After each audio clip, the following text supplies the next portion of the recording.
Live from the world's capital markets, here are the latest financial headlines brought to you by News Factory. Hello and welcome to Thursday's Daily Financial Digest. And here's what's making the headlines in the markets today. The Bitcoin-dollar pair saw a minor rise of 0.2% in the last session. According to the stochastic RSI, we are in an overbought market. The euro dipped a slight 0.1% against the dollar in the last session. The CCI is giving a positive signal. The pound-dollar pair saw a minor dip of 0.1% in the last session. The MACD is giving a negative signal, which matches our overall technical analysis. The Aussie dollar pair made a minor downwards correction in the last session, dropping 0.1%. According to the Williams indicator, we are in an oversold market. And now let's hear what our chief analyst picked up for us today.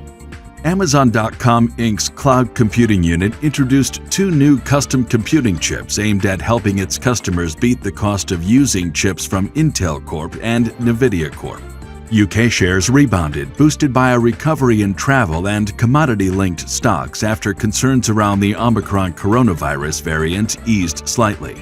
After months of speculation about the Indian government's stance on Bitcoin, the country finally looks set to denounce Bitcoin and many other cryptocurrencies by banning them as recognized domestic payments. Those were today's major economic events. And now, moving on to world financial headlines.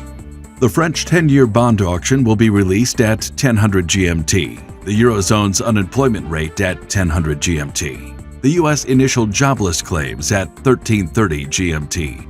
Japan's 10-year bond auction will be released at 0335 GMT, Australia's trade balance at 0130 GMT, Australia's exports at 0130 GMT. We hope that you've enjoyed Thursday's Market Outlook.